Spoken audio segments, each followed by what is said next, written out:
Nagsagawa ng malawakang humanitarian medical mission ang AmeriCares Philippines sa Barangay Galaw Multipurpose Gymnasium sa lungsod ng San Carlos bilang tugon sa mga pangangailangang pangkalusugan ng mga pamilyang naapektuhan ng sunod-sunod na bagyo sa rehiyon.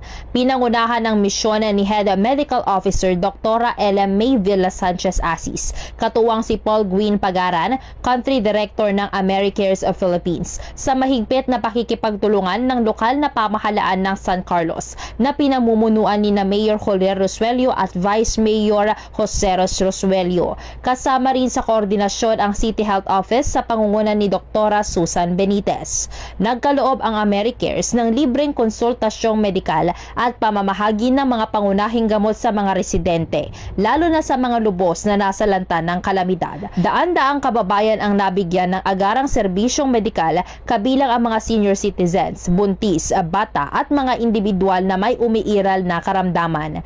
Bilang isang international NGO na nakatuon sa kalusugan, patuloy ang pagtugon ng AmeriCare sa mga krisis at sakuna sa bansa mula nang itatag ang kanilang sangay sa Pilipinas matapos ang pananalasan ng bagyong Yolanda.